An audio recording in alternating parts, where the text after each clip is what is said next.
in the blue.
It is hour number one of the program. So good to be with you. The Saturday morning scramble begins now at Ingles, where you get low prices and love the savings on this 25th day of October. So good to be with you. We're live this morning from 10903 Anderson Road in Piedmont. It's the Powdersville location. I'm Cole Bryson, Alex Guest to my right. Good to see 17, 18, 19 people already watching the show, where you can watch the Saturday Scramble on Twitter, Facebook, and YouTube after a jam-packed high school football week 9 in the books. Alex Guest, it all comes down to week 10, and just like that, you snap your fingers and this thing's over. Can you believe it? Can you believe it? Yeah. Can you believe it? Yeah. Are you there? Yeah. Are you here. awake? I'm here. Are you good? Are you am awake. broken I'm this good. morning? Are you? No, I am awake because I was at the Dorman game last night, and all Dorman's going to do is run the ball, run the clock, and so first half of that game was over at Y'all's game ended early last night. 8:29. First half was over, and then had senior night festivities, so the second half didn't start till like 9:10. Well, so hey, like I'm not complaining about that. That's 40-minute halftime, and then if every game could go as fast as that game went last I night, know it. the high school football season would already be over. Yep, it's true. Alex Guest, I'm Cole Bryson. So good to be with you on this Saturday morning. We'll tell you what happened last night. We'll get to some scores. We'll tell you how we did in our weekly picks as well. If you were at a game, let us know. 844-326-3663. Ricky already getting in on the comments on Facebook. He says Dorman was the better team last night. Evidently so, Ricky. It was 20-0. I picked Dorman. Alex picked Gaffney. We felt like that game could go either way, but I did feel like Dorman was the better football team based on what I'd seen. I've only seen them twice this year, against Greenwood and against Burns, but felt like they were the better team. We'll start there in just a second, Alex. But how you and I did last night in our weekly picks, both hit the 20 mark last night. You went 20-5 in week 9. I went 22-3. I thought going into last night, I said, you know what? Alex might edge me because you and I differed on 4 games. I thought you might tie it up. I got a little fortunate, a little lucky, I guess, last night, Alex. And I went 22-3. I'm now 203-51 on the season. And, man, before you put that Travelers Rest Berea score in the spreadsheet, I was up above just barely 80%. Now I'm back down to 79.92%. So my goal is to get to 80, just not there yet. Yeah. You're at 199 and 55 on the season. I'm at 203 and 51. You're at 78.35%. A good night for both of us last night. Again, you went 20 and 5. I went 22 and 3. The three games I got wrong: Boiling Springs and Gaffney. Dorman. No, you got Boiling Springs, Riverside, and the Gaffney game wrong. I got Boiling Springs, Riverside wrong, as you did as well. And I think when we look at the scores from last night and ask the question of what we got wrong, where we went wrong, Alex, you start with Boiling Springs, Riverside. You and I both picked Boiling Springs last night, and that was a shock to see Riverside getting the win last night. Yeah, no doubt, Cole. I mean, both of us, and I had mentioned it to you on the when I joined you for halftime of the Burns game last night, that I just felt like Boiling Springs was the better team. I felt like they were more battle tested going into that game, and when we talked last night, it kind of looked like that was going to be the case. And then fourth quarter, and Boiling Springs up 20-7 in the fourth quarter. Boiling Springs was. And Boiling Springs just kind of let it get away. And Riverside, what was that? That was in overtime. Overtime game. Riverside got the ball first, went down, scored. Gideon Merritt, quarterback, punched it in on third or fourth down, I believe, in the overtime, Alex. They went up. Then Boiling Springs gets the ball. Boiling Springs went 4 downs and couldn't find the end zone. So a tough loss for Boiling Springs last night, Alex. When you look at the region standings, they kind of needed that one. Especially if they wanted to hover around that home playoff game mark. That's a tough loss for Boiling Springs last night. So just in terms of where you and I went wrong, we start there because you and I both picked Boiling Springs. Riverside gets the win. Congratulations to Matthew Rochester and those guys. Now, Gaffney Dorman. I picked Dorman. You picked Gaffney, and we were split on that one.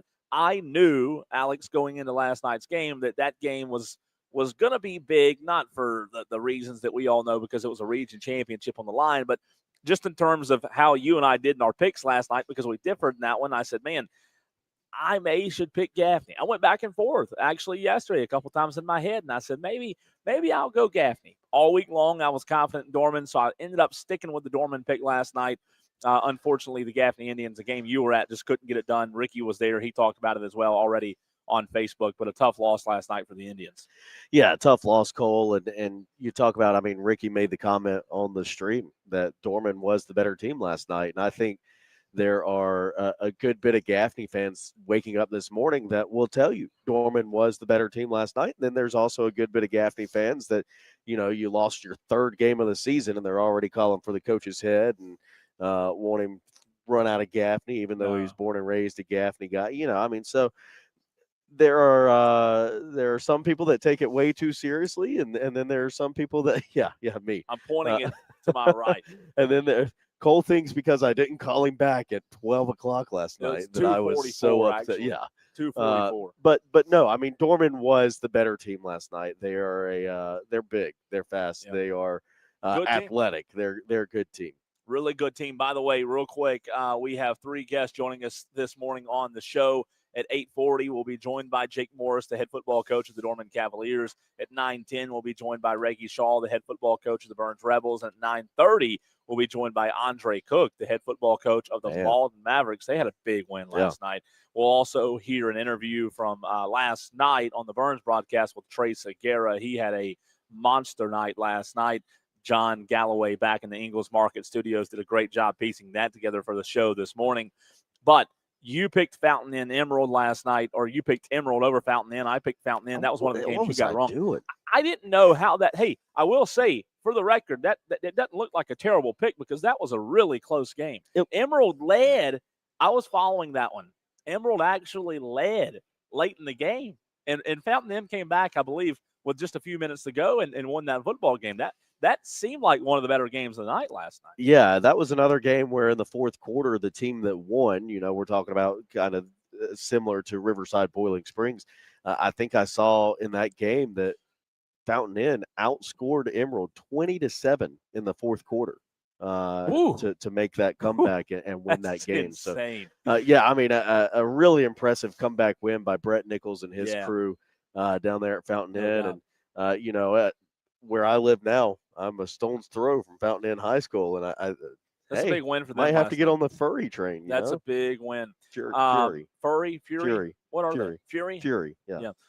Travelers Rest at Berea. How about this one, Alex? You and I both got this game wrong last night. We both picked Travelers Rest.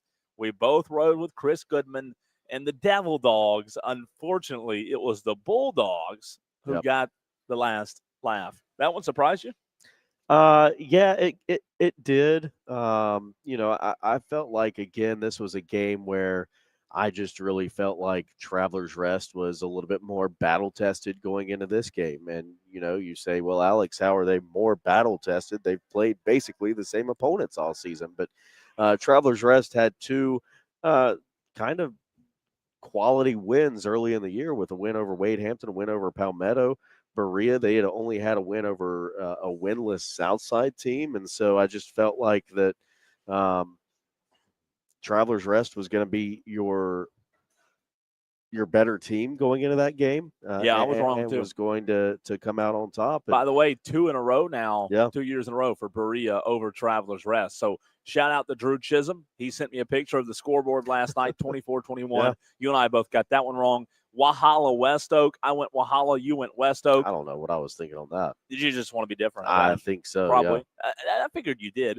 Obviously, that was one of the games that cost you last night. Walhalla gets the win over West Oak. Now, one of the games that cost me, you got this one right. Christ Church at Southside Christian last night. What were you thinking?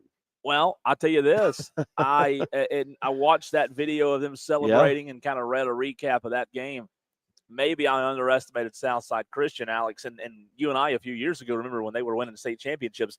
This seems like one of those Southside Christian teams that might make a run. Those guys are for real. And what a season they've had, continuing to win big. Shutting out Christ Church last night? I mean, are you kidding me? Yeah, and look, Cole, this was a game that if you go and look at the edit history on the spreadsheet there, which I don't know if you know how to do that, but this was a game that at 4:00 yesterday afternoon is when I made that pick.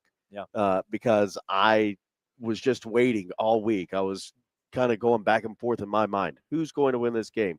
What's going to happen? Does Southside Christian have the momentum coming off the win over St. Joe's last week? Christ Church, what's going on with them? Are they going to just kind of lay down, roll over, and let Southside Christian run all over them? Or is Christ Church going to come into this game knowing that Southside Christian has the big win last week, has the momentum going into this game? And inevitably, that's kind of what made that pick for me, is Southside Christian getting that big win last week over St. Joe's. I felt like they were really confident coming into this game. That's huge, man. And I think it was going to be a shutout? If you would have told me this game was a shutout, I would have said, okay, it was 7-0. I know. It was 7-0. It was 10-0, something like that. Just shout out the 31-0. That's impressive. Impressive, Southside Christian. Really impressive. Shout out to Southside Christian, man. What a win last night for those guys over a good Christ Church team. Yes. It's not like Christ Church is down. So that's so impressive. What a big win for Southside Christian. But that's where we went wrong. That's where we were right last night. Again, Alex was 20-5. I was 22-3 on the season. Alex is 199-55 at 78.35%. I went 22-3, which puts me at 203-51, right under 80% at 7.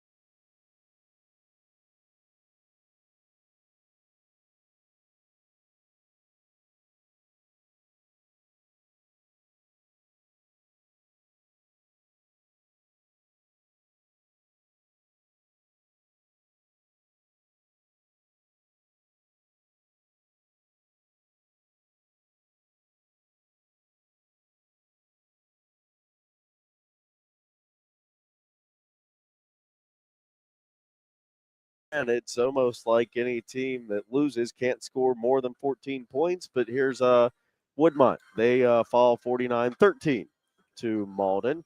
Riverside 27-20 winners over Boiling Springs in overtime. It's Dorman.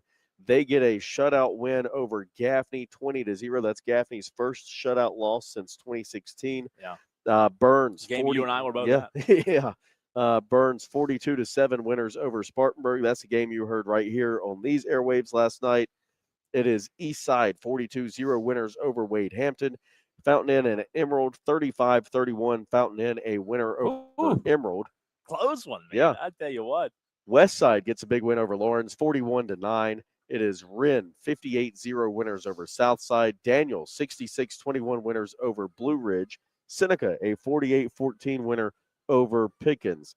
Berea 24-21 over Travelers Rest last night. Crescent 45-36 winners over Chesney. That was a close one, by the way. That was Back a close and one, forth all night. Yeah. And I think I saw at one point that Chesney had a lead late in that game. Yeah, they did. And then Crescent came away with the win.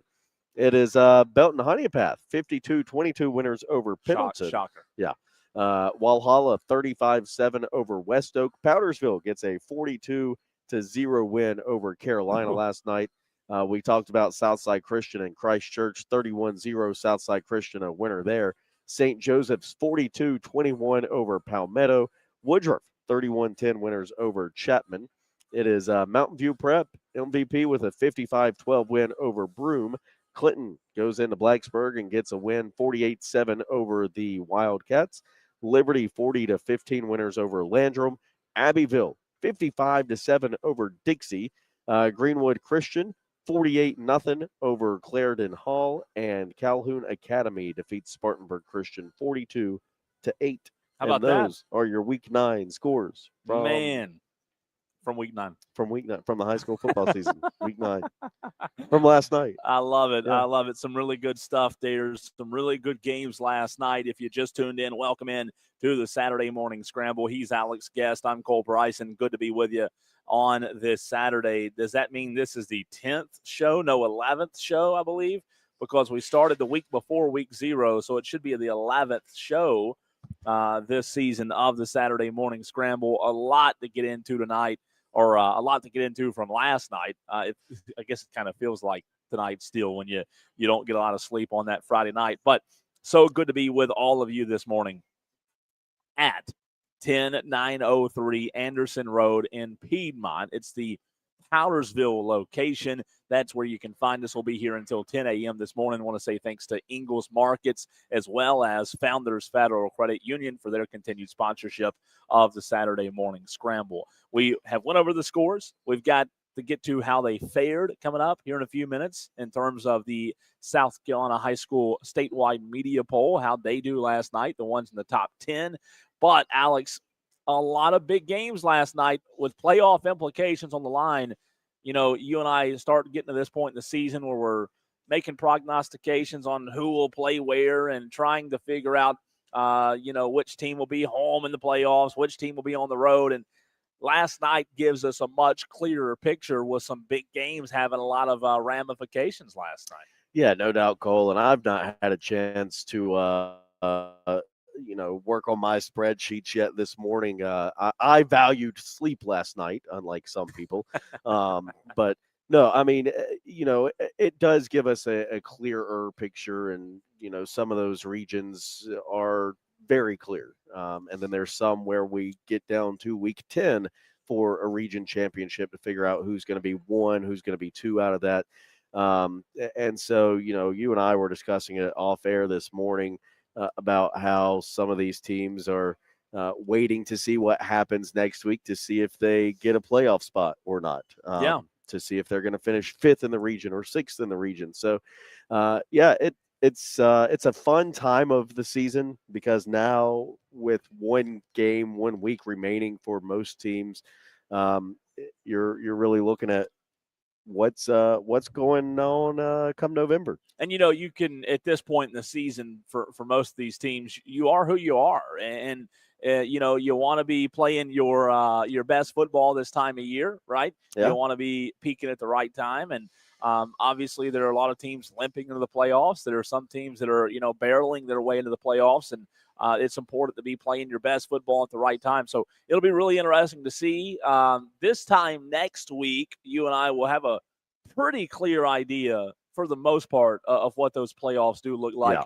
Obviously, the high school league won't have them updated until, late Saturday or early Sunday morning.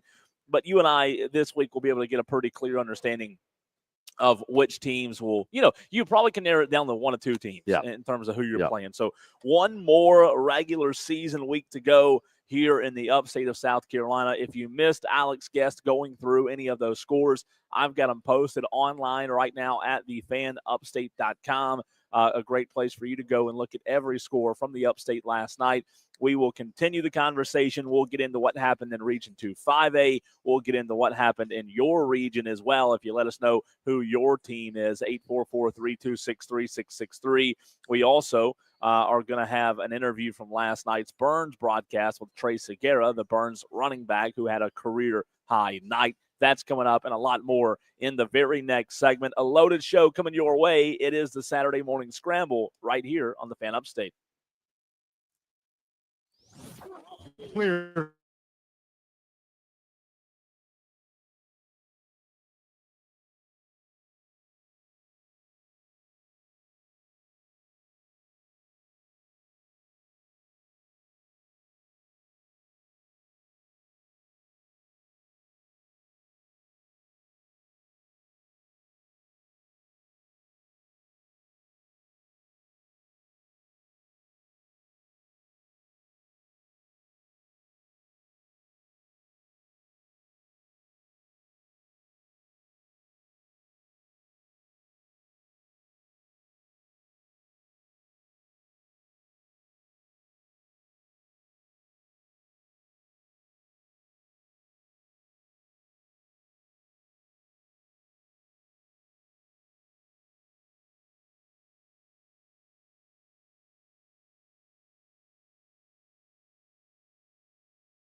97.7 FM Greenville, 97.1 FM Spartanburg. Streaming everywhere on the Odyssey app. Hour number 1 rolling on right here on the Fan Upstate, the Saturday morning scramble live from the Ingalls in Powdersville this morning. We're talking high school football until 10 a.m. Alex gave you all of the scores from last night, but I have not asked you yet, Alex Guest, what surprised you most? What game surprised you the most from all of the games last night? Cole, I think it was Riverside Boiling Springs. I think so too. You know, I mean, and there are things that surprised me last night, but I think Boiling Springs losing to Riverside again. We've talked about it so much last night at halftime already this morning about how, I really just felt like Boiling Springs was the better team last night. And for 3 quarters, they looked like it, and then Riverside just made that comeback and got the win. But, that was a big surprise for me.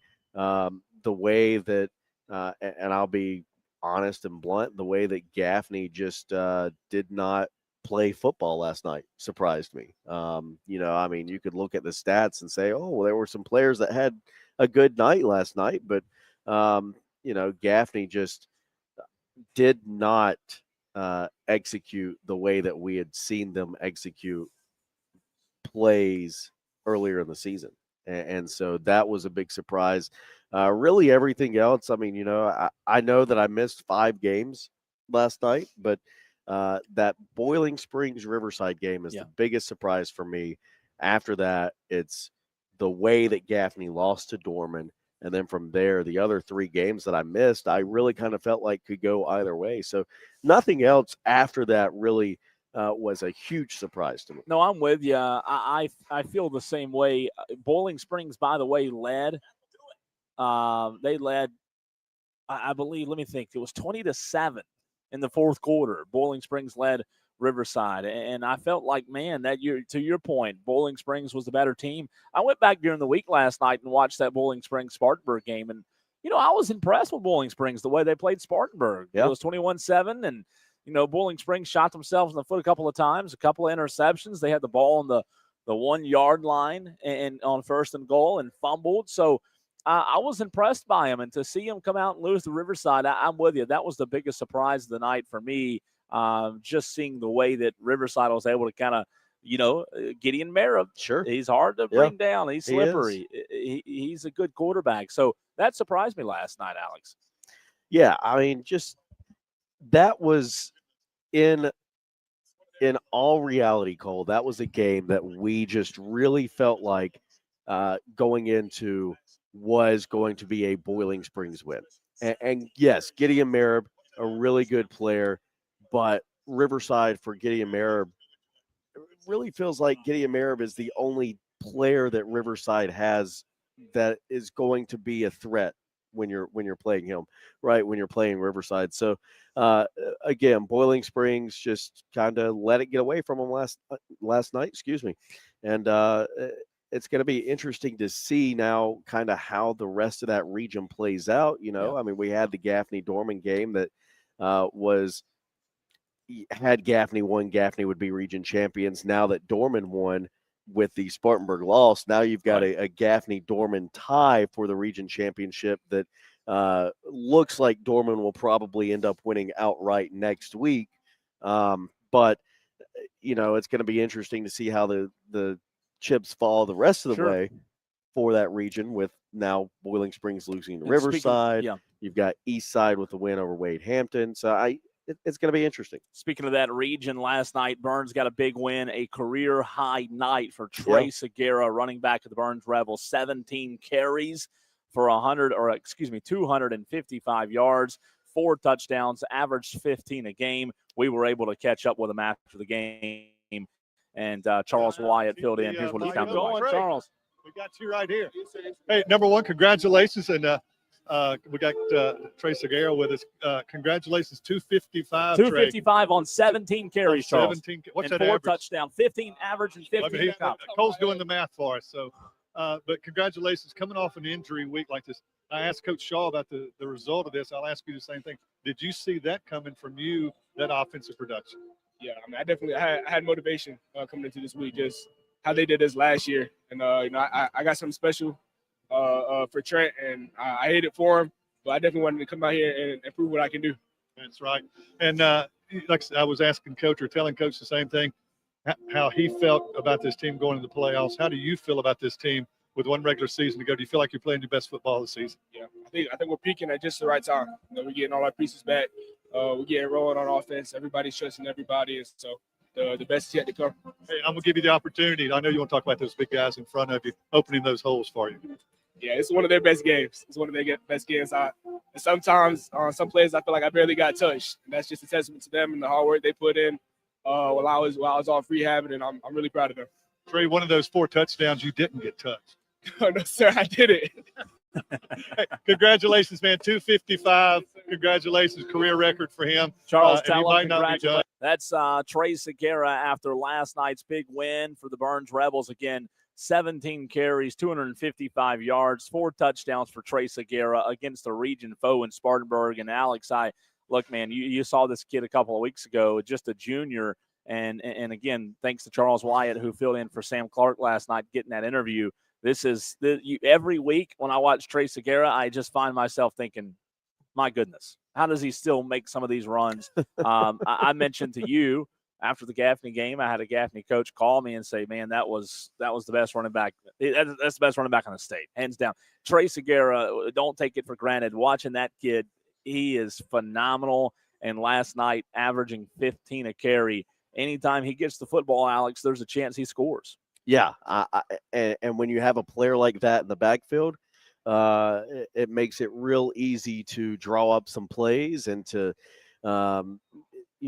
save your quarterback's arm, if you will, from time to time. And Burns, Trey Segura, we knew it last year based on what he did last year. We knew coming into this season that Trey Segura was going to be a force to be reckoned with in that region and just in the state.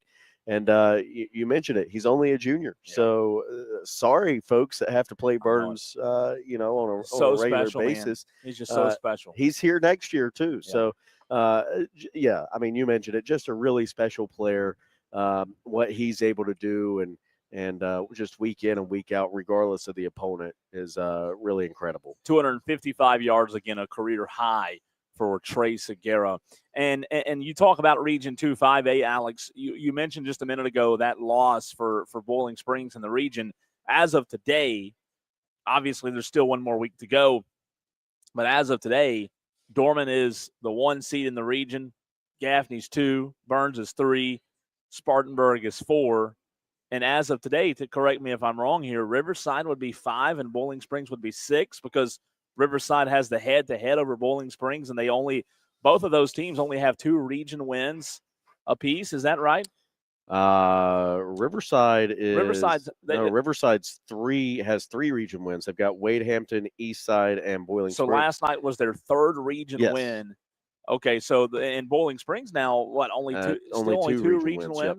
So that pretty much guarantees Riverside to finish ahead of Boiling Springs in the region. Yes. So Boiling Springs could finish 6th in the region. But what you were saying to me this morning off the air, you believe we'll still get them in the playoffs? I think so. Okay.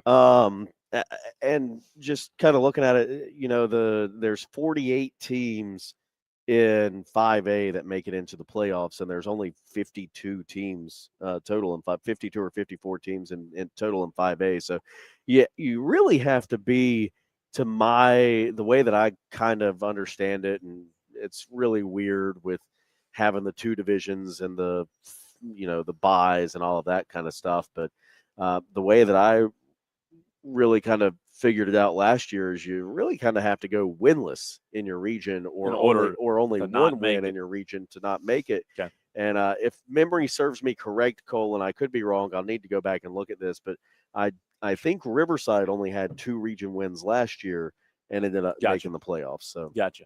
It's interesting. It certainly doesn't help Boiling Springs' case to get a home game. Not at all. We'll obviously be on the road, and Region 2 5A, we'll continue to see how that one shakes out. In the last segment of the show today, we'll do our early leans for Week 10. We'll do that coming up here in just a few minutes. We have Jake Morris, the head football coach of the Norman Cavaliers, joining us in about 8 minutes on the show. But looking at last night's games, Alex, I failed to mention earlier, what a big night. You said the score, but what a big night for Hillcrest. Hillcrest Greenville, you and I both picked Hillcrest, and I wanted to get to this because I got some stats last night from the Hillcrest Greenville game. That game was 45-0 in the fourth quarter. Greenville scored 2 garbage time touchdowns late. Sure. Shout out to Bennett Swaggart and Hillcrest. Those guys are playing at a different level right now. Again, 45-14 win last night over Greenville. Nye Allen last night for Hillcrest, 19 carries, 99 yards. Josh Smith, 12 carries for 64 yards. Trey Booker, 6 carries for 40 yards. Jackson Freed, the quarterback, had 7 rushes for 12 yards. Jalen Samuels got a couple of handoffs as well. Matthew Brogdon. They spread the ball out well. And then you talk about Jackson Free. Wasn't asked to do a whole lot last night. Only 9 of 13, a very high completion percentage, obviously, Alex. 91 yards, 2 touchdowns. Keyshawn Farrow of Greenville was only 4 of 7 last night for 65 yards. Hillcrest's defense just held him down, man. Jaden Rice of Greenville never really got going either on the ground. He had a couple of big runs, but 8 carries for 74 yards. William Major had a carry for 24 yards. And Logan Moore led the way for the Rams last night. 5 receptions for 49 yards for Hillcrest. Najee Harris also had 2 for 25. Logan Moore had a touchdown last night. Reed Collier had a touchdown last night. And Keyshawn Farrow had a touchdown for Greenville. But Jackson Free tossed 3 touchdowns last night. And a big win for the Rams. You talk about a 45-0 win. We mentioned teams that are, entering the playoffs limping in and teams that are kind of full steaming their way into the playoffs. Hillcrest certainly seems to be – I thought that game would be a little closer. Hillcrest certainly seems to be playing their best football right now. Yeah, and I mean, you talk about the last 3 games for Hillcrest, 51-14 over Man, 49-20 over Easley, and then 45-14 over Greenville last night.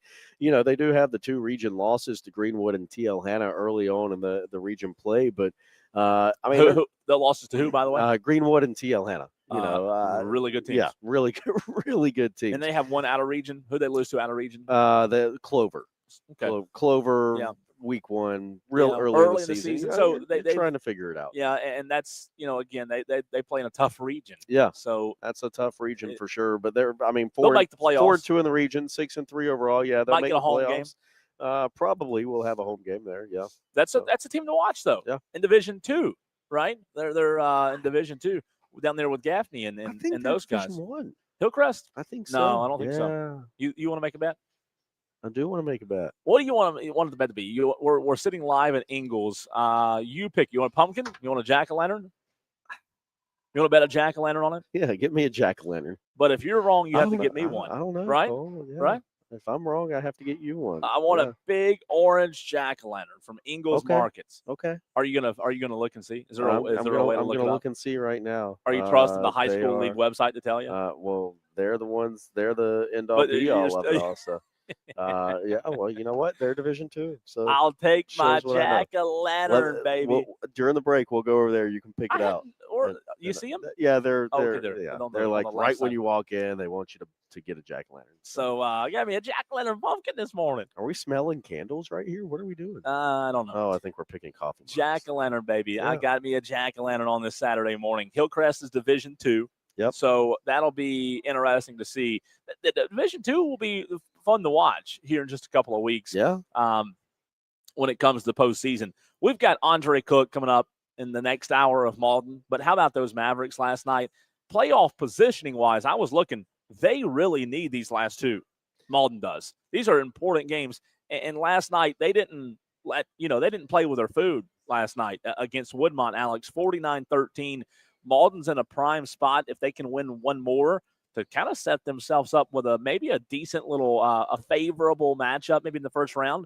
They're definitely in the playoffs, but the job that Andre Cook's done, man, those guys, I know their record might not show it, but I'm telling you, I've said it over and over this year. You and I have said it.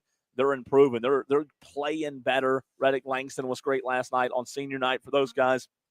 I'm just telling you. I think Malden's on the up. I love what Andre Cook's doing over there. Yeah, and Mother always says, "Don't play with your food." And they did Andre last Cook night. and company did not play with their food last night. But yeah, I mean, a 49-13 win last night over Woodmont. You already have another win over Easley in the region, 49-24 a couple of weeks ago, and then you've got J.O. Mann next week. They have the potential to end the region schedule with a 3-4 region record, which Not bad.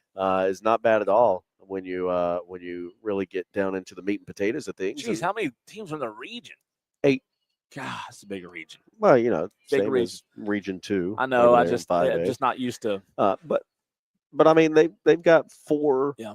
good wins on their schedule right now over Boiling Springs, Fountain Inn, out of in That's non-region play, and then Easley and Woodmont in the region. I think their RPI might be pretty decent Yeah. too when you look at it. So that'll be interesting to watch. All right, let's run off to a break. On the other side, we'll be joined by Jake Morris, the head football coach of the Dorman Cavaliers after the big win over the Gaffney Indians last night. Jake Morris next on the Fan Upstate.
United.org, brought to you by United Way and the Ad Council.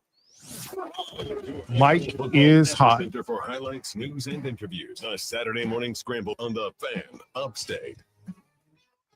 We're continuing the high school football conversation after week 9 is officially in the books. Welcome into the Saturday Scramble. I'm Cole Bryson, joined to my right by Alex Guest. This morning we're live in Powdersville at your local Ingalls Markets until 10 a.m. But Want to bring in our first guest of the show. He's Jake Morris, the head football coach of the Dorman Cavaliers. And, Coach, a big win for you and your Cavaliers last night, 20-0 over the Gaffney Indians, man. What was the preparation like all week long? It seemed like your team was extremely focused and locked in last night. Yeah, we were. I mean, we had a challenge, just to come back after a heartbreaker there at Spartanburg and refocus ourselves and get right back into practice. And, we've had 2 really good weeks of doing that. And, I truly believe when we're focused and dialed in the way that we can be, then, we're a really hard football team to beat. I think we proved that last night. Coach, what was your message to your team? You mentioned coming off of the Spartanburg loss. What did you say to the team to get them to respond in the right way? It's just one game. Everything That's right. in this region, you never know what can happen. And, obviously last night with Burns beating Spartanburg, that kind of evened everything back out there for us. But, we just got to keep our mind on the task at hand and on the goal. We can't get lost in all the outside distractions going on and focus on what we have to do. And, I'm really proud of the way our guys responded and the way they did that. And they come out last night. We played, lights out from start to finish. Coach, what was the biggest challenge you felt like going into the game? The one thing that you really emphasized, you and the staff, 2 of your players going into that game, you knew how Gaffney was running the football, and obviously you guys did a great job holding them down in that department last night. But was it that, or was another area that you really felt like was the biggest concern going into last night's ball game? I think we were concerned about tackling. We had tackled the running back, quarterback. They've made a lot of big plays and had a lot of missed tackles. I never give up the big play against Gaffney. They're notorious for that all the time. They always have a big play come out of, maybe the Indians of the past coming up and helping them out. But, just those things we're concerned, obviously, there. And they're just so fast. On defense, they're so fast. Offense, they're so fast. A ton of speed. And it's just typical Gaffney football team. So just making sure that, our guys were focused in and locked into what we need to do. And we challenged them all week. The way you beat speed is you got to run right at it. And, I feel like we did that. Can you talk about, Coach, the effort last night from Contavion Anderson, the Clemson commit? I mean, the way that he, from what I saw last night, kind of followed Banks Boughton and really kept an eye on the quarterback. I know you and Wade Cooper play him in different ways on that Dorman defense, but the way last night that he helped hold their quarterback to negative rushing yards, so what an effort from him last night. Yeah, I mean, he's a tremendous athlete. I mean, he's a generational talent you get to coach. And, he did executed his assignment, his job to a T. And, that was his job, is we had him spying the quarterback because the quarterback's a threat. And we put our best against what we felt was their best. And, I think he did a tremendous job doing that. And, he's done that all year, though. I mean, he stepped up in big games, and he's just a tremendous young man, tremendous football player. What makes him so special, Coach? It's his work ethic. I mean, the boy works his tail off all the time. He's buckled down in the classroom. He's a straight A student. He has not had anything below a B in the last 2.5 years. Wow. Just a great person. Got a great personality, good character, and he comes to work every day. And so when you put all those things together into that kind of body that God's given him, he's a special athlete, special person.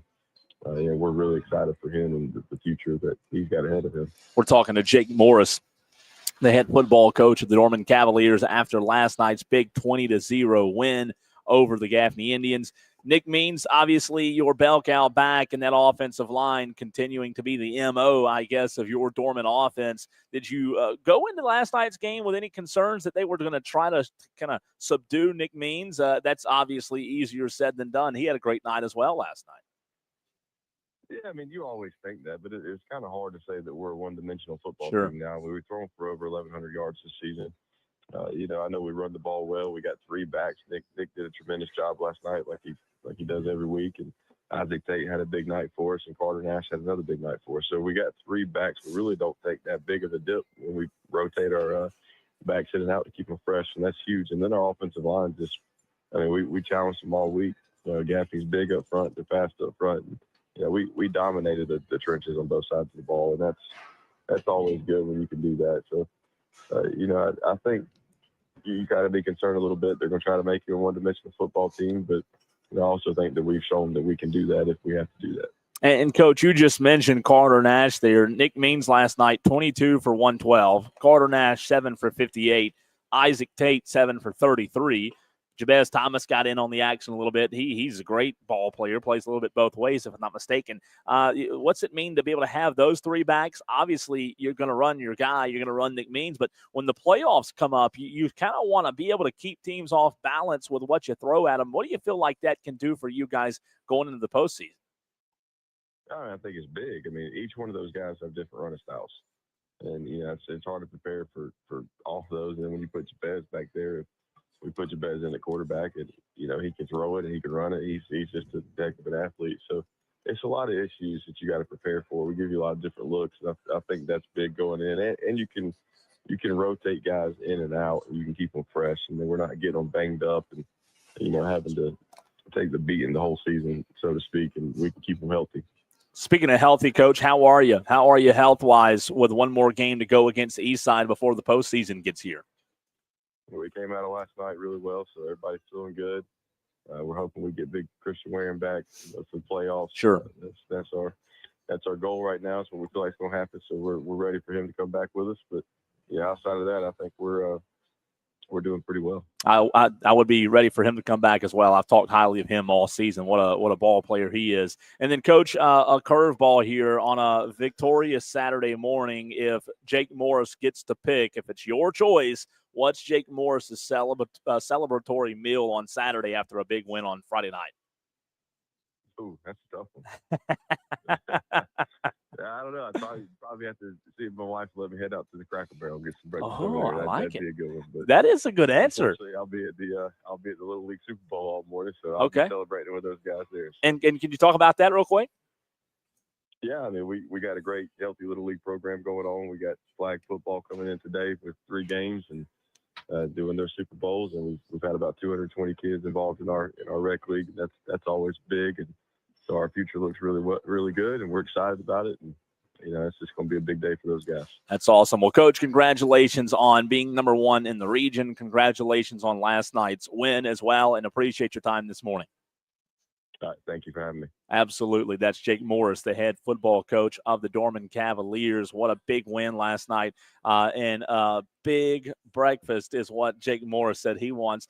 He threw me for a curveball, Alex. I was thinking he was going to go steak, potato, Nah, I don't think you gotta have breakfast. I like it. You gotta have the breakfast. From the I Barrel. think mine would be like Waffle House. I like Waffle. Yeah, that's a good go one. get an all-star special at the Waffle House. That's a good one. I like that. Yeah.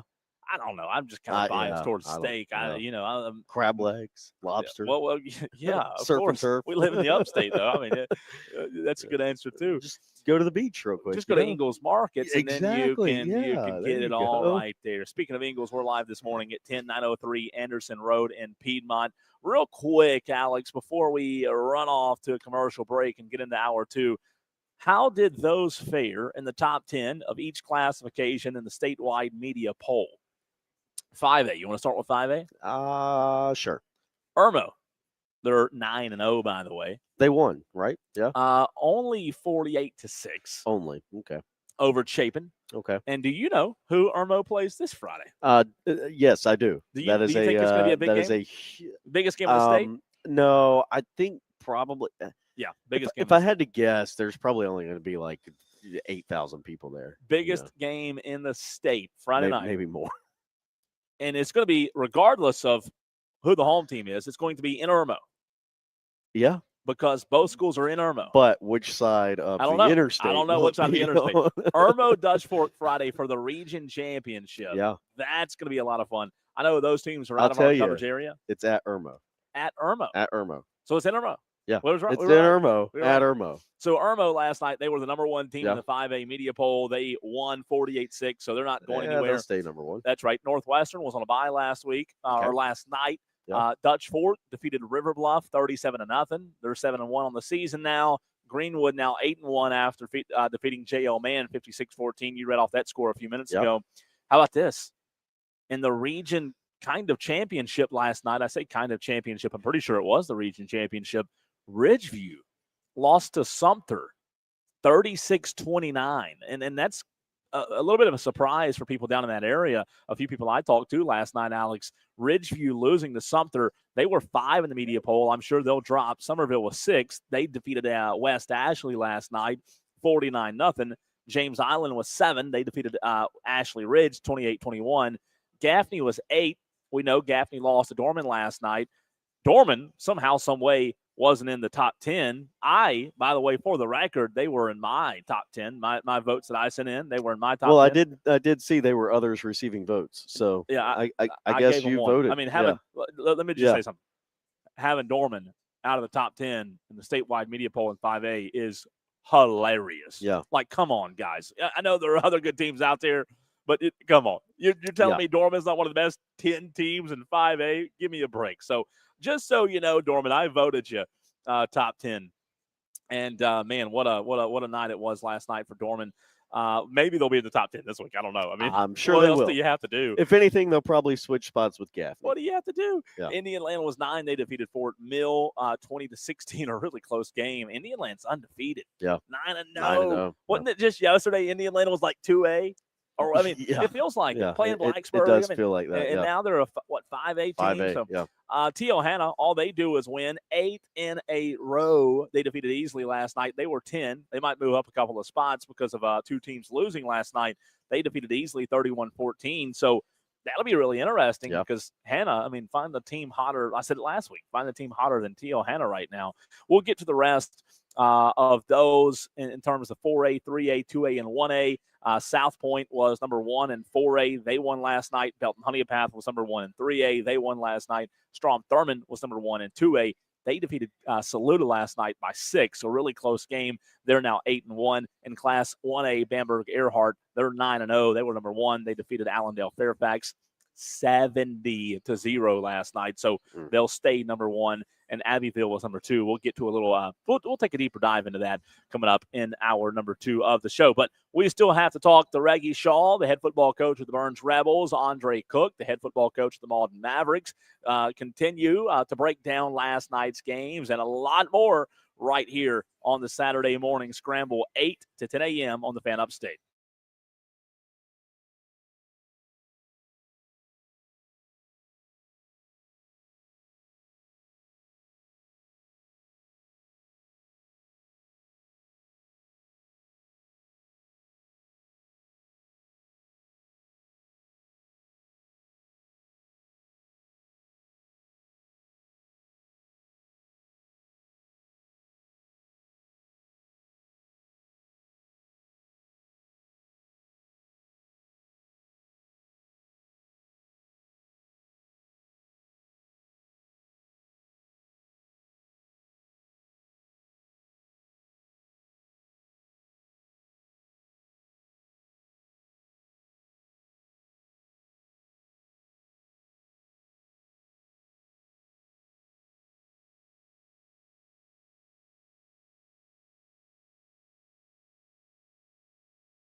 Credit Union of the Saturday Morning Scramble and your local Ingalls Market. It's the Saturday Morning Scramble on the Fan Upstate.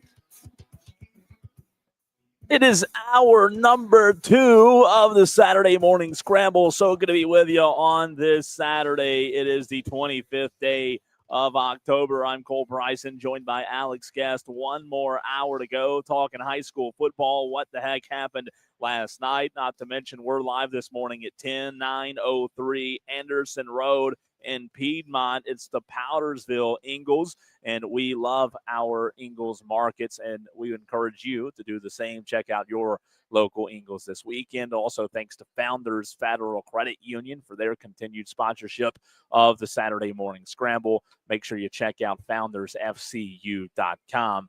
Alex, let's dive right in and head first dive into what happened last night with the scores from Week 9. A lot of really good games. We'll talk about how we did in our weekly picks. We still got a few more guests coming up on the show as well, but let's get to those Week 9 scores, and here is Alex Guest. Not yours truly, but yours truly. I know, I said Alex that wrong. Guest. Yeah, you did. Not today. Not today. No, You not did. today. You got it right today. Calhoun Academy defeats Spartanburg Christian last night, 42-8 final in that ball game. Greenwood Christian, a 48-0 winner over Clarendon Hall. Those are our local SCISA scores. Abbeville, 55-7 winner over Dixie in 1A Region 1. Abbeville locked up a region championship last night with that win. It's Liberty, 40-15 winners over Landrum. Clinton gets a 48-7 win over Blacksburg. If I'm not mistaken, Clinton will win that region. Mountain View Prep, 55-12 winners over Broome last night. Woodruff, 31-10 over Chapman. It's St. Joe's, a 42-21 winner at Palmetto. Southside Christian blanks Christchurch, 31-0 is the final in that game. Powdersville blanks Carolina, 42-0 final in that ball game. Walhalla, 35-7 winners over West Oak. Belton Honeypath, a 52-22 winner over Pendleton. Crescent, 45-36 winners at Chesney. It's Berea getting a 24-21 win over Travelers Rest. Seneca, 48-14 winners over Pickens. Daniel gets a big win, 66-21 over Blue Ridge. Wren blanks Southside, 58-0 final in that ball game. Westside, 41-9 winners over Lawrence. Fountain Inn, 35-31 winners over Emerald. It is Eastside coming away with a 42-0 win against Wade Hampton. The game you heard here, the sultry voice of one Cole Bryson. The golden pipes, The golden vocal cords. 42. Here's $1. Oh yeah, 42-7 over Spartanburg last night. It is Riverside, 27-20 winners over Boiling Springs. Malden gets a 49-13 win over Woodmont. Greenwood, 56-14 over J.O. Mann. Hillcrest, 45-14 winners home against Greenville. And T.L. Hanna, a 31-14 win over Easley. And then finally, Dorman defeats Gaffney last night, 20-0 at Cavalier Stadium. Those are your Week 9 high school football scores. And next week, man, putting the bow on this thing. Can you believe it? I can. It's unbelievable. I've been to 10 football games so far this season. No, you've been to more than that. Have I? Yep. No. I'm just kidding. Just messing with you. No, I have. Oh, see? Yeah, because there was that 1 week where I went to 2. See? Yeah, I told so, you. wow. I told you. You're right. I told you. Man, 11. 11. What games did you go to that week? Do you remember? Blue Ridge played somebody. Blue Ridge played Eastside, and Greer played Burns, and both games were blowouts. But you know what? Yeah, you did your job. You I were went to there. 'em. You saw 4 teams in one night. I saw 4 teams in one night. How did you and I do last night? Let's look Not at great. that. Not Now, great. What are you talking about? I did not do great. You did good. What I did not are do you talking great. about? Not great. You went literally 20-5. That's not great. No. What's great then? I don't know. I mean, gosh. 20-5. You remember that week you went 25-0? That's great. That's great. That's elite, is what that is. But 20-5's pretty darn good, Alex. You're now 199-55 on the season. I went 22-3. I guess that's not great either. No, that's pretty good. Not great, but that's pretty good. Okay, Pretty well, good. Sorry, 22 I'm and 3. yelling. 22-3 is what I went last night. I'm now 203-51 on the season. So here's what I got wrong. I got Boiling Springs Riverside wrong last night. I picked Boiling Springs. Riverside got the win. I also picked Travelers Rest over Berea. Travelers Rest did not win. 24-21 win, as you just said, for Berea. Shout out to Drew Chisholm. And those guys, second win of the year, by the way. Yeah. And then I got Christchurch Southside Christian wrong. That game wasn't close. Southside Christian, man, what a monstrous win for those guys, Alex. A big-time win. And you got that game right. What did you get wrong last night? Yeah, well, I've got Did you just run out of battery there? No, I'm That's what it sounded like. trying to find the spreadsheet. I thought you ran out of battery. Trying to find the spreadsheet. Okay. Yeah, well, I got the Bowling Springs game wrong with you. You know, we both picked Bowling Springs. I thought Bowling Springs was the better team in that one. I also got the Travelers Rest game wrong with you. I picked Travelers Rest, and Berea got the win. And then the other games that I got wrong last night, I picked West Oak to defeat Walhalla. That was not the case. Walhalla got a 35-7 win. I picked Emerald to beat Fountain Inn. Don't really know why I did that. Emerald looked like the better team for 3 quarters. Why did you do that? And then Fountain Inn, I don't know. And then Brett Nichols and his Fountain Inn Fury decided to come back and win that ball game. So, and then the final game I got wrong last night was a game that you and I kind of both thought could be a coin flip game, but I picked Gaffney to beat Dorman, and then Gaffney, I don't know that they got off the bus last night. I said on the radio yesterday, I hope you heard me, by the way. I said you'd pick Gaffney if they were playing the Buffalo Bills, right? No. I think you would. Did you really say that? Yeah, I did. Really? We were doing our picks, and Diesel was going through the picks, and he was like looking at the spreadsheet, and he said, "Oh, Alex picks Gaffney." He was making a point that you and I picked differently. Yeah. He said, "You're picking Dorman." He said, "Alex picks Gaffney." I said, "Yeah, but Alex would pick Gaffney to beat the Bills," and he laughed. I think it's true though. No, well, You picked the Buffalo Bills. well, you know, Depends where it's at. you know, if they were playing let's see, the New York Jets, I'd probably pick Gaffney. I think you would. Yeah. I think you'd pick him. It's a good thing though. You're loyal. If they were right? playing Clemson or Carolina, I'd pick Gaffney. Yeah, you should this year. So those are the scores from last night and how we did and what a night it was. Again, I want to say thanks already to Jake Morris, the head football coach of the Dorman Cavaliers, for joining us on the show. A big night for Dorman. Real quick, to kind of touch back on that real quick before we move away from that game. You know, I really think it's understated what Contavion Anderson did last night, Alex. I asked Jake Morris about it, but you know, you've been at every Gaffney game this year. You know how elite Banks Boughton has been at quarterback with running the football. To see him in the negative yardage last night, does that not surprise? I mean, that just shocks me. And when you look at those stats, Gaffney had 250-something yards through the air. If you had told me that going into the game, I said, "Oh, Gaffney's got a good shot." And only Dorman, Dorman had only 56 yards, something like that, of passing yards last night. So stats don't always tell the full story. Obviously, they don't, because Dorman won the game 20-0. But especially with Banks not getting the run game going, I think that's probably where Gaffney lost that football game last night. Yeah, no doubt, Cole. And I mean, here's the thing about that game last night is Dorman's front seven is so big, so physical, so fast. There were numerous plays last night, and I'm not talking 2 or 3. I'm talking, entire drives where Dorman's front seven, it was snap of a finger and ball is snapped, and they're in the backfield on top of Banks Boughton. I heard that as well. And that's just the way that game went last night. It was just very much. I've seen some people say that it looked like Dorman had Gaffney's playbook, and obviously that's not the case. But y'all are making excuses that bad. I mean, I know y'all Gaffney fans are bad. No. Is that what's going on right not now? me. I mean, are we serious? But I have seen some people say where it's like, well, Dorman had Gaffney's playbook, and it's like, no, that's not the case. Y'all are ridiculous. Y'all Dorman block was people. You don't answer the phone when people call. It was 2:45 in the morning. But no, I mean, you're right. Dorman was in the backfield basically at the snap of the ball. They were on top of Banks Boughton all night. And so a lot of that, obviously Banks with the negative rushing yardage, whenever you take a sack, it goes down as a loss, obviously. And how many? Do you have the numbers of how many sacks? I heard he had several you plays. Asked me any. But what was his final? Just look right there. What was his final rushing? Negative what? Negative 28. Yeah, negative 28. But and that puts a lot of pressure on the quarterback to go make throws. And what was it last night? You correct me if I'm wrong here. He had 3 interceptions?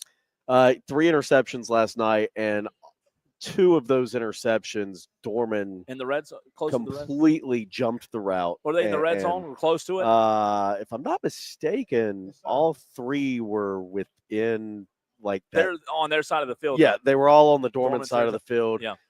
There was one that was thrown right at the goal line. One was thrown at the 22, and another I think was right in the red zone too. So.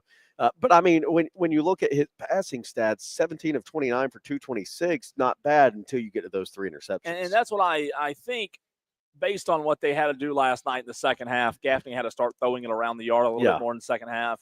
And when you have those interceptions, I mean, I said it after the Burns-Dorman game right here on this show that Dorman's way too good of a team, to go over there and give them 2 or 3 turnovers. And Gaffney saw that firsthand last night. So that stat surprised me more than anything to see him in the negative rushing category after he it's unlike him. Yeah. And again, that credit to Dorman's defensive front. They brought the pressure, and they were really, really good last night. We talked to Jake Morris back in the 8 o'clock hour about that win. Now let's stay in Region 2 5A, but shift over to the Spartanburg-Burns game last night, a huge region matchup. And we're joined now by the head football coach of the Burns Rebels, Coach Reggie Shaw, a 42-7 win last night. Coach, it just doesn't get much better than that, regardless of who's playing for the opposition. You've been coaching long enough. I'm sure you'll take a big win like that anytime, right? Man, that was a special night for those seniors. Senior night, and kind of been banged up, get some guys back. It was an incredible night, and it started up front. I just couldn't be more proud of our offensive and defensive line. They kind of dominated the line of scrimmage on both sides and set the tone early on. Trey was back, and he had a big night. I think he went 17 rushes for 255 and 4 touchdowns. And whenever you can run the ball and play good defense, buddy, you always got a good chance. No doubt. The Burns Rebels were fantastic. You just said good defense. Good defense might be putting it lightly. The past 8 quarters, we talked about it last night. The past 8 quarters, this Burns defense has not given up a single point. I mean, you've been coaching long enough. You've probably seen streaks like that, but to see 8 quarters in a row where your defense doesn't allow a point, that's impressive, man. That doesn't happen in Region 2, brother. No. I would rechange that to great defense. That's right. And, they're just playing physical. They're running to the ball. They're gang tackling. And then, biggest issue has been the defensive backfield. Those guys are really staying in their zones and breaking on the ball and gotten better and better there. Coach, you talk about this secondary a lot with this Burns team, kind of moving some pieces around. But what you guys have been able to do, and I know the style of teams we've played in the region, they don't air it out as much.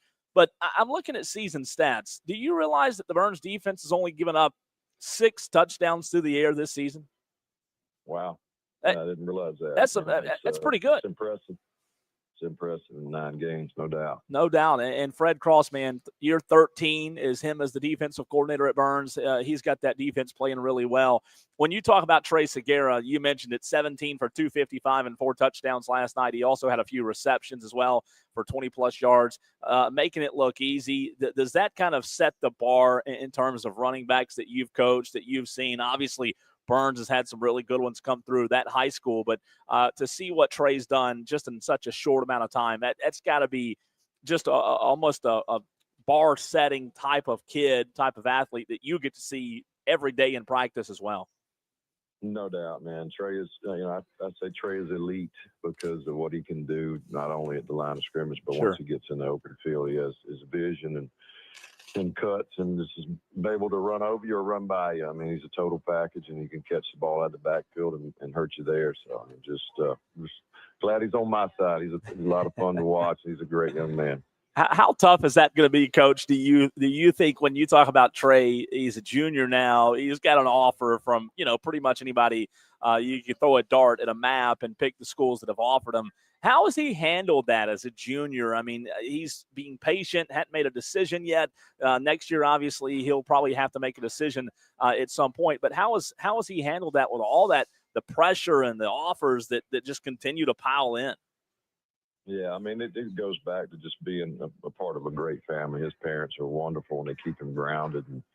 And then Trey's just a humble young man. You know, he loves to play the game, loves to be a part of something special and the brotherhood that the game allows. And he's a great teammate, first and foremost. You know, he puts others first. Coach, I mentioned it earlier in the show, but the response last night from your quarterback, Kane Rogers, after on the first drive throwing a pick six, for him to come back and only have 6 incompletions after that pick six, that's pretty stellar. Yeah. You got to love his response last night. You've seen some maturity. You know, it's been some frustrating times up and down, but you know, we try to use them as learning experiences and put pressure on him in practice. So that was an emphasis for us, just to put him in difficult situations, to put him under pressure in practice, and he's responded well. I was real proud of just the composure that he came back. I said, let's flush it. You know, let's go back and get one on the board. Let's get even, and then we'll be all 0-0. And that's exactly what they did. How long does it take? I mean, I know young kids nowadays can, you know, they can change their mood and they can forget things a lot faster than we can. But when a kid like that, when Kane Rogers goes out there and throws a pick six early, Spartanburg goes up 7, how long does it take him, and not only him, but your players just throughout the course of the year, to kind of flush it and just turn around and make the next play? Because we all saw last night, you hand the ball off the 3, and a few plays later, it's all tied up. Yeah, I think, you know, having Trey out there gives everybody confidence on offense, but not only him, but Jacoby and Chew, and then having Nick Watson back and Jackson Buckley was huge last night. You know, we felt like it's the first time we've had our whole arsenal. No doubt. They were locked and loaded offensively. And then you mentioned defensively, Coach, before we put a bow on it. Defensively, this team not fully healthy with Emerson James still out. But when you look at this defense, we all know defense wins championships. If the Burns Rebels want to make a playoff run, what do you think the MO of this defense is going to have to be? Because that defensive line's been nasty over the past few games. Yeah, just continue to get better. You know, there's some young pieces out there, and they're still learning and the fundamentals and where to be. And Cross and staff done a heck of a job, just really trying to simplify the game. They do a wonderful job breaking down the opponents and giving a great game plan that the guys can go out and execute. But you know, just continuing to grow and get better, tackle better. You know, just everything. All the little details matter, and hopefully continue to peak. And, Coach, by the way, with that 255-yard performance last night, Trey Segura went over 1,000 yards on the season. You know, everybody talks about the back that didn't play last night, Trenton Lynch for Spartanburg. He's a heck of a back, one of the best in the state. But you look at the season stats, Jacoby Fuller has 458 yards of offense, and that's taken a lot away from Trey. So when you look at those numbers, obviously stats don't tell the full story, but Trey having over 1,000 yards is mighty impressive.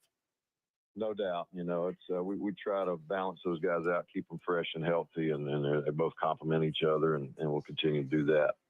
Well, Coach, congratulations on the win last night over Spartanburg. One more. What do you know about this Boiling Springs team? I know you hadn't had a chance to look at them on film quite yet, but what do you know about this squad that's probably going to be a little bit pissed off after a loss last night? No doubt. You know, they're well coached. Matt Reel and the staff do a great job. You know, Taylor Anderson was on our staff, so I know he's going to bring some exotic stuff and try to disrupt our offense. And you know, they're fighting for their life. You know, they're trying to stay in the playoffs and try to get an upper bid. So you know, I know they're gonna come at us. It's their last game, their senior night, so their seniors will play with their hair on fire. Coach, we appreciate your time this morning, and we'll talk to you soon. Congratulations on the win last night. Thanks a lot. Appreciate you guys. Go Absolutely. That's Reggie Shaw, the head football coach of the Burns Rebels, right here on the Fan Upstate. A big win for the Rebels last night, and we will continue the conversation right here on the Fan Upstate as hour number 2 rolls along next.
For Mike fan is phone, hot. text 71307 followed by keyword fan. This is the Saturday Morning Scramble on the Fan Upstate. Well, Alex Guest is pinned the paper on the legal pad. I just took a picture of you. You're looking like you've got a lot going on in terms of these region projections, playoffs. You got it all figured out yet? Yeah, no, not at all. What's taking so long? Well, I'm just kidding. It's a lot, right? What do you have so far? I mean, what are you doing? Region 3 championship comes down to this week between Indian Land and Northwestern. Okay? Yeah, It's pronounced Northwestern. Northwest. You can do it. You can do it. Oh, that's that school in Chicago. No. So Oh. say that one more time before you blundered it. Region 3 championship comes down to Indian Land Northwestern this week. Indian Land Northwestern. That'll be interesting, and that's Region 3. That's Region 3. You know, I do believe, Alex, that Northwestern wins that game. Yeah. But Indian Land, man, what a season they've had. Yeah. So what are you doing? You're trying to get region standings as of right now. Yeah. And I have that way you can kind of push it, piece it together. I have the upstate region standings. Now let me ask you this: when you have the region standings, you can then take those standings and plug them in, kind of on them in based on the bracket? RPI on the bracket. So that's what I'm trying to do. I'm trying to get that for you by the next. Let me ask you this: minutes. when you talk about RPI, there's probably a lot of people out there listening that aren't familiar with it. Yeah, me either. You are the RPI expert, right? Sure. If you're the RPI expert, do you know at what point the RPI kicks in terms of when it starts mattering? Because I know you have your region standings and in order of finish. I mean, you might, you know what I mean, though? You see what I'm asking? Yeah, if I remember correctly from last year, and somebody's probably out there listening that knows a lot more than I do, I think it's basically what you do is you've got to get the region standings first. Figure out in what order the region standings are. So they're going to want to seed or place in the playoff bracket the region champions first based on their RPI. So say you have just spitballing here. Say you have Gaffney and Northwestern, kind of like last year, where both teams finished. Say Gaffney and Northwestern both finish 6-1 in their region. Well, then you got to look at RPI to see who's going to be the higher seeded team in those in that playoff bracket. Sure. So then it comes down to, right now, Northwestern's RPI is a 0.737. Gaffney's RPI is a 0.602. So Northwestern would have the higher RPI. Northwestern would get the higher seed. But they're going to look at the region champions first, because winning your region needs to mean something, obviously. So they're going to look at the region champions first, and then from there they'll go and look at the number 2 finishers in the region, number 3, so on and so forth, and they place them in the playoff brackets based on where they finished in the region, but then how they did with your RPI. Okay. And the region standings you have, this is as of today. As of right now. And there's still one more game to be played. What do you have? Let's well, let's go 5A, and I only have 5A right now. It's going to take you 3 or 4 days to get all this. Exactly. And do you need another piece of paper? You need to go buy you one? Well, actually, I do need another legal pad. You're on the last sheet. I'm on the last sheet. I don't know that I've ever been to the last sheet of the legal pad. Well, you are now. You are now. All this writing and RPI and this or that third quarter point differential, he's getting it done. The 5A upstate regions. So 5A Region 1, Hannah currently leads. They're 6-0 in the region. Greenwood's number 2. They are 5-1. Hannah has the tiebreaker over Greenwood. Okay. Am I correct on that? So if Greenwood were to win this next week and Hannah lose. Hannah hadn't lost a game except for Burns. So, yeah. That's right. Yep. Hannah's beaten Greenwood. They only have, Easley left? Yeah. And they're going to win that game. So Hannah should end up winning Region 1. Greenwood number 2 at 5-1. Hillcrest, Greenville are 3-4 at 4-2 each. Hillcrest has the tiebreaker by virtue of the win last night for Hillcrest over Greenville. Malden currently sits at number 5. JL Man 6, Easley 7, and Woodmont 8 in that region. Okay. In Region 2, 5A, by virtue of Dorman's win over Gaffney last night, Dorman currently holds the sole possession of first place in that region. Gaffney's number 2. Burns and Spartanburg both 4-2. Burns will be number 3 right now over Spartanburg.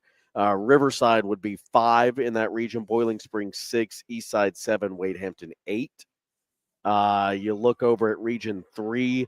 Indian Land and Northwestern both undefeated in the region. That's going to be a region championship on Friday night. Game, man. Then Rock Hill and Clover are 3 and 4 in that region. Nation Ford, Catawba Ridge, Fort Mill in out that region.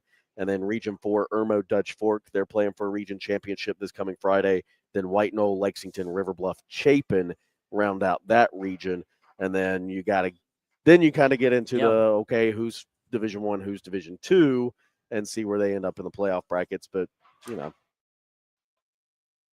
That's big, man. That's big stuff. Texter says, Cole, looking ahead to next week, 2A Landrum at Chesney, probably for a playoff spot with both teams on a 3-4 game losing streak. How you see this one shaping up in a big rivalry game? It's a good question, Texter. It's a big game, to your point. Both teams kind of playing not their best football. Chesney Landrum's a big one. We hadn't done our early leans yet. We'll do that in the last segment, but it's a tough one. I would probably lean Chesney right now. I think they're kind of due for a bounce back after losses to Liberty and Crescent back-to-back. You're right, though, Texter. Neither team's playing their best football right now. There's no denying that. Yeah, and you talked about the streaks that they are on, the losing streaks that they're on. Chesney on a 3-game losing streak. They lost a few weeks back to Clinton, then Liberty, then Crescent last night. Landrum, they are on a 5-game losing streak with a bye week mixed in there as well. They lost to West Oak and Blue Ridge, and then they've lost to Blacksburg, Clinton, Liberty in the region. So you really got to think, if you're Landrum, you have to have that win to try to force yourself into a playoff spot. Big game, right? If you end up losing that game and Chesney gets the win, Chesney, mind you, already has a region win over Blacksburg. So Chesney is kind of their only region that's win? their only region win right now over Blacksburg. But then you look at Blacksburg; they have a region win. So there's 2 teams already that are 1 and 2 in the region right now.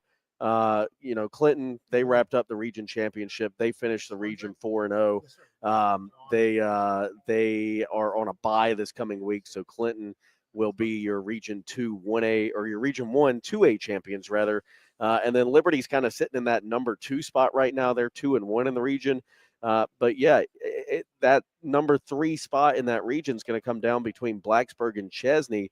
If Chesney gets a win Friday night against Landrum, then Chesney will end up with that number 3 spot. But that's going to be fun to kind of keep up with how that and Landrum out. Would be out, or would they still? I don't know if Landrum is out or if that. I'll have to look at it a little bit further. And I know that game's at Chesney. That game is at Chesney. That's a little spooky, a little spooky place to play, and it's Halloween. Halloween night. That's the only reason it's spooky, right? Yeah, exactly. But I would probably go Chesney. I'll let you know when we get to our early leans here in a little bit, but I'd probably go Chesney in that game, but that's going to be a good game to watch. It really is. That's a big game. So good point, Texter. Let's go back to the phone lines where we bring in our third and final guest of the show. He is the head football coach of the Malden Mavericks, Coach Andre Cook. A big 49-13 win last night, Coach, over Woodmont. And, man, we're talking about playoff positioning, and Malden really needs these last 2 for playoff positioning. Coach, how big of a win was that last night? Congratulations, man. First of all, thank you guys, man. Really appreciate it. Appreciate all you do. Appreciate you having me on. And sure, it was huge, for our guys. We've been talking about the last 4 weeks of the season, and how we could accomplish a lot of things that Malden hadn't done in a long time, and fell short a few times, but getting that win last night, kind of sets us up for an opportunity for a home playoff game, which was a huge goal of ours that we set way back in January. And so just to go out and play the way we did last night and get the job done. Well, Coach, really proud of our kids. Oh, I'm sorry, didn't mean to cut you off, Coach. All good. Listen, Alex and I have said multiple times this year on the air that, look, y'all's record, obviously you've lost a few more than you would have liked to, but we follow Malden and do every year. You can see the improvement. You can see you guys starting to build something, and you talked about setting that goal for a home playoff game. What's the buy-in been like? Because we've seen it. I think others who follow the program have seen it as well. Talk about the buy-in that you've gotten from the team that's allowed you guys to continue to get better and better and put those blocks and continue to stack those blocks, if you will. Yeah, I mean, it starts with the seniors. Like they've bought in. They've been here, they've been through it all, and they've bought in. And as we've gone through the years, I think we've been able to sprinkle in some young kids that had some success early, like in D team football, and they work really, really hard. The buy-in from my administration has been huge. Allowing me to get a weightlifting class in the fall, and so I really get to see my kids all year. That first year, I didn't know any of my kids or coaches, and Sure. so we went into the season without any type of relationship building, and nobody knew each other. They didn't know what to expect. Neither did I. But just as we've gone on the last 2 years, just really getting to know the kids, telling them how much you care about them, and then watching them work, and them finally starting to see the fruits. Now it's been really special to watch. We're joined by Andre Cook, the head football coach of the Malden Mavericks, right here on the Fan Upstate. Coach, talk about Reddick Langston. He was our player of the week a few weeks ago, and what he's able to do at quarterback. Big night last night. You guys putting up 40-plus points in a big win over Woodmont, 49 to be exact. But when you have a quarterback like that that's kind of come up through that system, man, I'm sure you have a lot of trust in that guy when he goes out there. Yeah, well, and actually last night we played 3 quarterbacks. Wow. Yeah, so Reddick missed the second half of the Greenville game. Okay, gotcha. With an injury, and Peyton Myers finished out that game for a couple of touchdowns. We had the ball late, and and just couldn't get it done. But Peyton started yesterday. We were able to get our ground game going, and we kind of sidelined Reddick for a little bit, but it was senior night, so there was no way he was going to allow me to sit him on the bench, and so he probably only played about 6 plays. Okay. And he threw 2 touchdowns. So in those 6 plays. That's pretty good. That's pretty good. It was huge for us, and like he's our leader. He gets pumped up. He's tough as nails, and I've enjoyed having the opportunity to coach him over the past few years and just seeing his growth. And so hoping we get him back healthy 100%, next week or, the week after, so we can try to make a playoff run. Talking to Andre Cook, the head football coach of the Malden Mavericks. Coach, you talk about playoffs. Like, everybody looks at the record on the outside, and that's, unfortunately, that's all a lot of people pay attention to. But when you look at the growth of this team, we talked about them being mature, the seniors you mentioned, but confidence-wise, I mean, do you buy in that the confidence? I mean, if you guys are able to reel off a win next week as well, you're starting to stack those wins, playing some really good football going into the playoffs. Do you see that confidence kind of trickle over into practice and into games as well? Yeah, I mean, I do. Our guys know, we've been in every game we've played this year. We've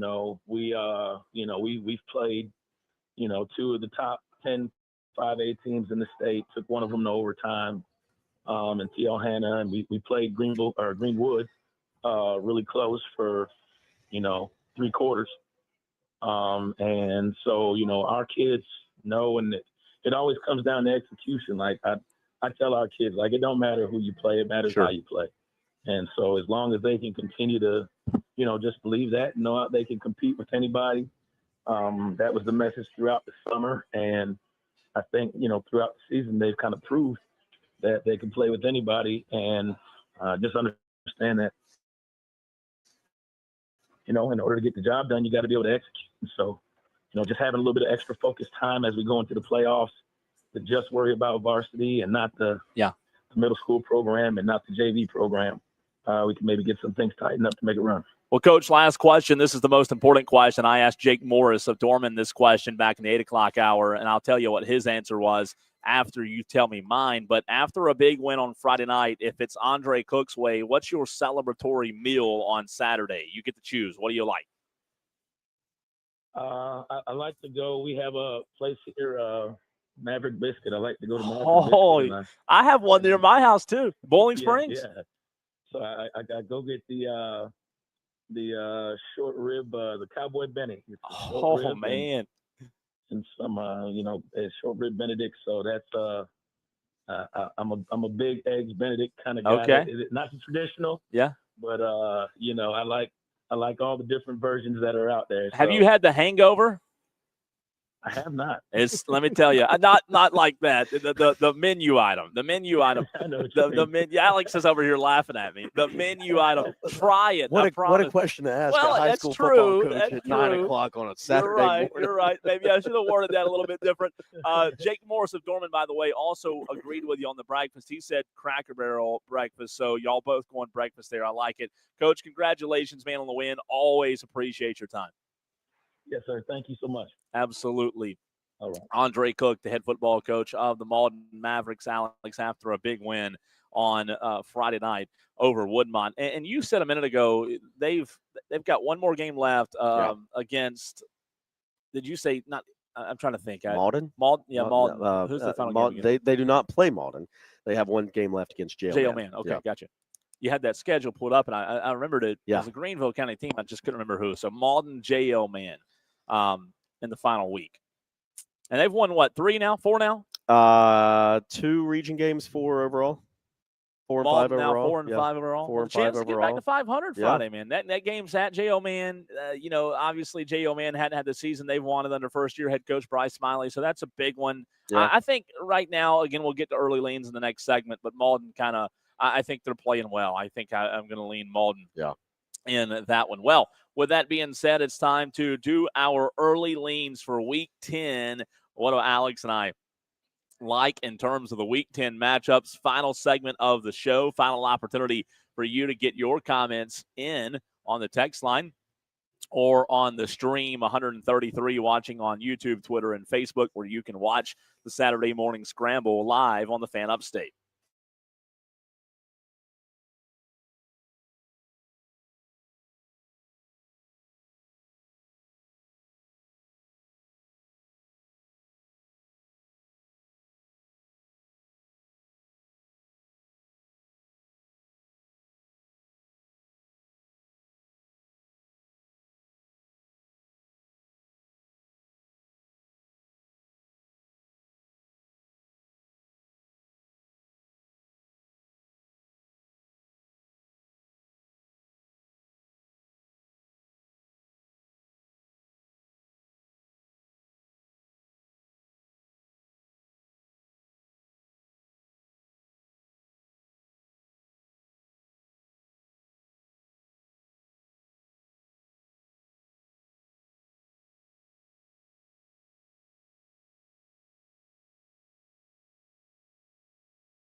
The final segment of the Saturday morning scramble. I want to say thanks to Ingles Markets as well as Founders Federal Credit Union. We are live for another few minutes at 10903 Anderson Road in Piedmont. It's the Powdersville location. Make sure you stop by your local Ingles Market. Good to see Taylor from Ingles making her trip down from the mountains this morning. By the way, Taylor, Alex owes me a jack-o'-lantern pumpkin this morning. We made a bet. And Ingles has the best jack-o'-lanterns, right? On, I think 2 for 10. Is that right? 2 for 10? Two for. I think it's 2 for 10. That sounds right. If not, Alex will pay the difference. You know what? If it's 2 for 10, I've been saying 2 for 10 on my endorsements this week, so I feel like it. I feel like it is. It's pretty good. Pretty good. If it's 2 for 10, you get me one, I get you one. No, that's not the way it works. Not the way it works. Taylor gets both of us one. Have you had the children gotten you the pumpkins yet? Oh, she's gotcha. She's doing the pumpkins today. That's right. You can't carve them too early though, Rod. Have you carved yours yet? You got kids too?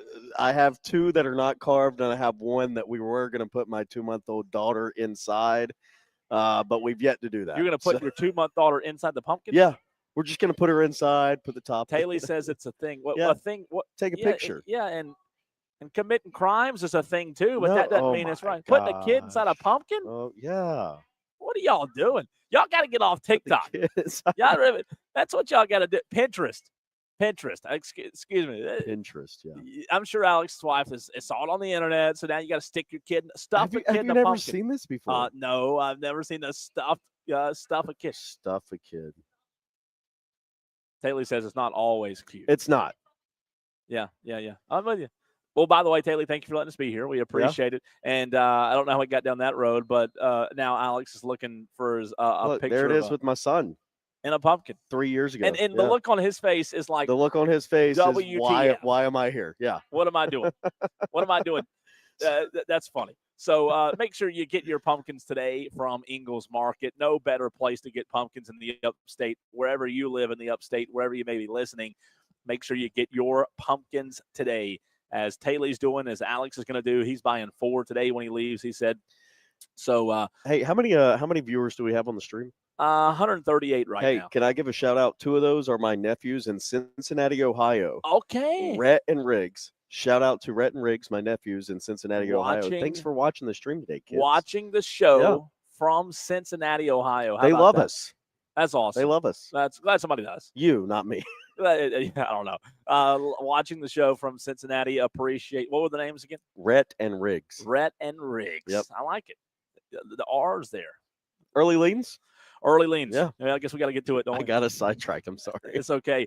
Early leans for week 10, Alex Guest. Let's pull up the weekly pick spreadsheet, and here we go.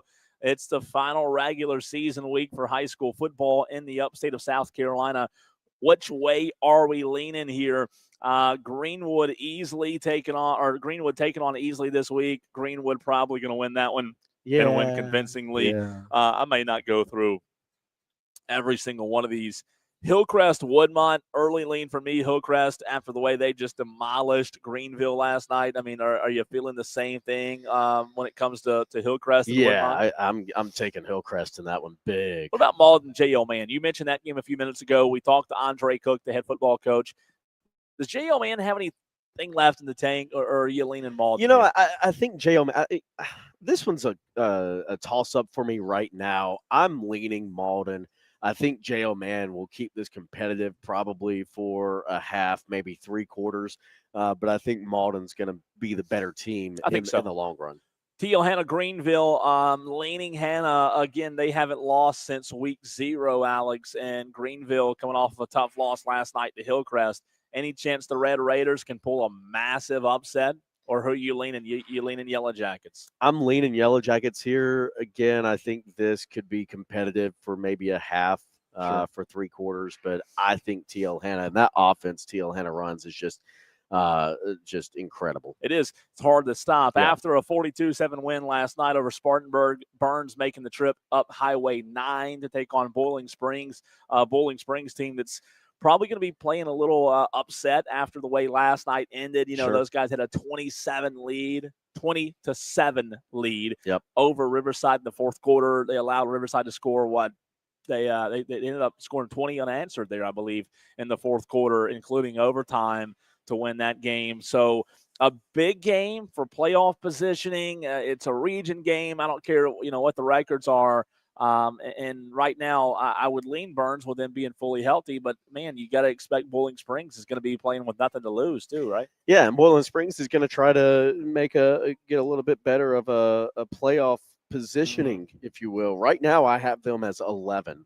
An 11 seed? An 11 seed in the D1 bracket, which, if my calculations are correct, that would put them on the road at Clover in the first round. But, of course, everything can change between now and then, and I could have it all wrong anyway. So No, I don't think you do. I don't think so. But I got to take Burns in that one. Just Dorman at East Side, early lean. I mean, Gaffney, the Indians are the biggest East Side fans in the world this week because it could help them if they somehow pulled the upset. Do you think that happens? After what I saw last night, no. I don't think that happens. I think Dorman's good, man. Dorman good. could probably score at will. Now, this one, I think you've made a mistake here on the weekly picks.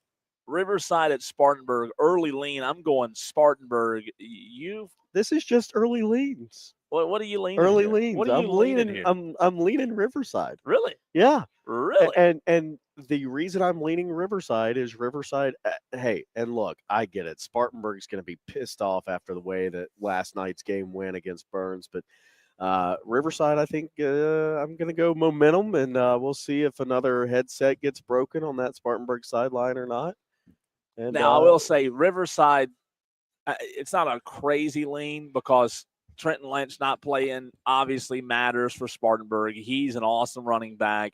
They've got some defensive starters out as well. If you ask one of their radio guys, they'll tell you they have 99 starters out, but I believe it's only 5 defensively, Alex. But I do believe Spartanburg's a shell. They have 99 players on the team? There's a shell of themselves right now. But so to your point, maybe not the wildest early lean. Yeah. And the reality is Gideon Marab can run, man, and he can extend plays, and he's tough to bring down. So we'll see. That should be fun. Wade Hampton at Gaffney, man, that could obviously get out of hand. That's at Gaffney, final regular season home game for the Indians. Yeah, and look, here's the thing. There's a lot of pissed off fans in Gaffney this morning. Are there a lot of pissed off players in Gaffney this morning? That's going to be the question. And going into that game, I say it year in and year out, Gaffney's notorious for playing down to competition. So I could see this game being like 21-0. Or I could see this game being 65-0. I mean, it could just be that type of game. But you got to think that Gaffney would be pissed off going into this game and would be just willing to score at will as they wish, and then get some backups in, rest up for the playoffs. Let's see here. West Side. Okay, here's a good one. Yeah. I was skipping through a few of these that I don't think will be particularly close. West Side Wren. That could be a good game Friday night. I immediately wrote down West Side, and then I kind of winced a little bit, and now I'm leaning Wren. I mean, just in the snap of a finger, I went West Side to Wren. So. Yeah, and West Side had a big win last night, by the way. And Wren's a heck of a football team. Anthony Freight's doing a really good job this year. I think that could be a really good game this week. I do. West Side's playing better. I like Wren in the early lean, but to your point, that could be fun. Region championship. Daniel Greer's a big one. Yeah. I mean, Greer could really use this one, couldn't they? They really could, and that game is at Greer, Dooley Field, under the water tower there. Right. I think folks are going to be sitting on top of the water tower for this game. You got to think Greer, they're 4-1 in the region. Wow. Daniel 5-0 in the region. So this is your region championship here. So if Greer gets the win, they would be right there. Well, and actually, then you got to go look on down Seneca. They're on a bye next week. They're already 5-1 in the region. They've got the So a big one next week. Landrum at Chesney. We talked about this game earlier. This is a big one. Both teams really desperately needing a win. They're not playing their best football. Neither team is lately when it comes to Landrum and Chesney. So this will be important for region positioning. Alex, who's your early lean on this one? This one's tough to pick. Yeah, this one's a real tough game to pick. And, we talked about it earlier. I'm going to lean early on this one, Chesney. I think Chesney is just going to be the better team come Friday night. But again, if you're Landrum, here's the thing. If you're Landrum, you need this game. You So do. that's going to be motivation factor for Landrum going into this game. I could see this one being a really, really close game. Also, Blacksburg at Liberty Friday, Woodruff at Union County, Southside Christian at Carolina, Powdersville at St. Joe's, Palmetto at Christ Church, Crescent at Pendleton, Belton Honeypath at Wahala, Travelers Rest at Pickens, Woodruff at Union County, and Broome at Chapman. It feels like Broome would be the early lean here. Chapman, tough year. They've only got one win over Union County, and Broome coming off of a loss last night to Mountain View Prep. I'm leaning Broome. Same for you, or Yeah, I'm leaning Broome on this Yep. one. Tough year for Chapman, but I got to go Broome in that game. I think so as well. And Alex, it all comes down to this: Week 10 is here, Where'd and the season go? it went by just like that. This time next week, the regular season will have come to an end, and we will be looking to the playoffs. So just like that, it all comes down to Week 10. And it was a lot of fun today against, I want to say thanks to Founders Federal Credit Union as well as Ingalls Markets for their continued support of the Saturday morning scramble each and every Saturday morning. I want to say thanks to John Galloway as well back in the Ingalls Market Studios. For Alex Guest, I'm Cole Bryson. We will see you again next Saturday as we will be live at your local Ingalls Markets. It'll be the first Saturday, the first day of November. We'll be live at 8004 Warren H. Abernathy Highway, and we will see you then.